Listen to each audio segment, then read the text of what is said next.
మనిషి జీవితంలో కొన్ని ఎవరి చేతికి వెళ్ళలేవు. దోచేయాలన్నా దోచుకోలేరు. దొంగిలించాలన్నా వాళ్ళ వల్ల కాదు. అదే మనిషికున్న జ్ఞానం, విజ్ఞానం.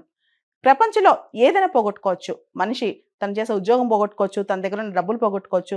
ప్రపంచంలో ఏదైనా పోగొట్టుకోవచ్చు. కానీ మనిషిలో ఉన్న ఆ శక్తి కానీ, కసి కానీ, మనిషిలో ఉన్న ఆ విజ్డమ్ కానీ, ఒకవేళ గనక ఇయన్నీ వదిలేసి ఎళ్ళిపోయినా, అన్నీ పోయినా, మనిషి తన సొంత స్వశక్తితో, విజ్ఞానంతో, మనిషి తనకున్న ఆ ధైర్యంతో, మనోబలంతో ముందుకు మళ్ళా సాగొచ్చనమాట.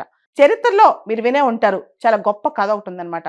హర్షవర్ధనుడు అని గొప్ప రాజున్నాడు. ఆయన పుష్యభూతి డైనస్టీకి చెందినవాడనమాట.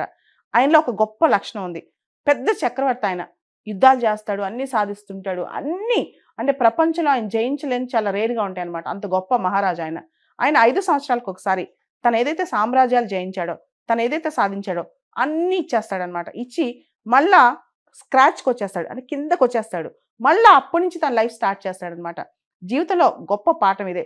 మనందరం అనుకుంటాం ఒక్కసారి కంఫర్ట్ జోన్‌లోకెళ్ళాక జీవితంలో ఇంక మేము కంఫర్ట్‌గా ఉన్నాం. మనకిదంతా చాలు అనుకున్న తర్వాత ఇలా బతికేస్తే బావుంటది. మనం ఇప్పుడు హ్యాపీగా ఉన్నామని. ఆ జోన్ నుంచి బయటికి రావాలంటే భయపడతాం. అంతేకాదు ఆ జోన్‌లో బయటికొస్తే ఆ జోన్‌లోంచి ధైర్యం చేసి బయటికి రావడానికి కూడా భయపడుతుంటాం అనమాట. బయటకొస్తే ఏం జరుగుద్దో, ఎలాంటి మనుషులు ఎదురవుతారో, లేదా మనం చాలు ఈ లైఫ్ ఇలా బావుందనుకుంటాం.